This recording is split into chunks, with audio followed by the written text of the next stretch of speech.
আসসালামু আলাইকুম। যারা বাড়ি করেন তারা খুবই সতর্ক থাকবেন।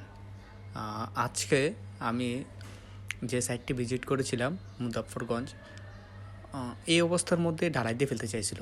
তো আপনারা দেখতে পাচ্ছেন আমাদের ফুটিংগুলোর কী অবস্থা, বৃষ্টি হয়েছে।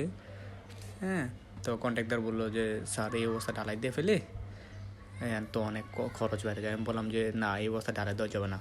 তারপর এগুলোর পাশাপাশি আমরা বক্স করে তারপর ঢালাই দিয়েছি।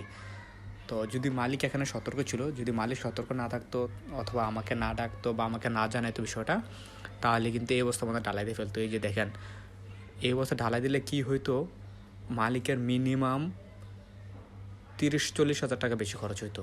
কারণ এখানে প্রত্যেকটাতে মিনিমাম 6 ইঞ্চি 1 ফিট পর্যন্ত বাইরে গেছে, যার কারণে আপনার কি খরচ বাইরে যাবে, ডালাই বেশি লাগবে। আর যদি বক্স করে ফেলেন তাহলে ডালাই ঢুকবে। আর যখন এই রুম ভাঙাচুরার মধ্যে মশলা ঢুকে যাবে, তো ওই মশলাটা পানি শোষণ করবে, যার ফলে কি হবে, ফুটিংটা শক্তিশালী হবে না, ফুটিংটা দুর্বল থেকে যাবে। তো যাক, বেশি কথা বলে লাভ নেই ভাইয়ারা। আপনারা যারা ভারী করতে চান তারা খুবই সতর্ক থাকবেন, সাবধান থাকবেন। আল্লাহ হাফেজ। কারণ একটা বাড়ি শুধু বাড়ি নয়, এটার উপর আপনার পরিবার থাকবে, এটার একটা নিরাপত্তার বিষয় থাকে। তারপরে তার উপর থাকে এটার যে শক্তিশালী যা স্থায়িত্ব, একজন ইঞ্জিনিয়ারের যে একটা প্ল্যান করে দিল, সে অনুযায়ী কাজ হচ্ছে কিনা সেটাও আপনাদের দায়িত্ব।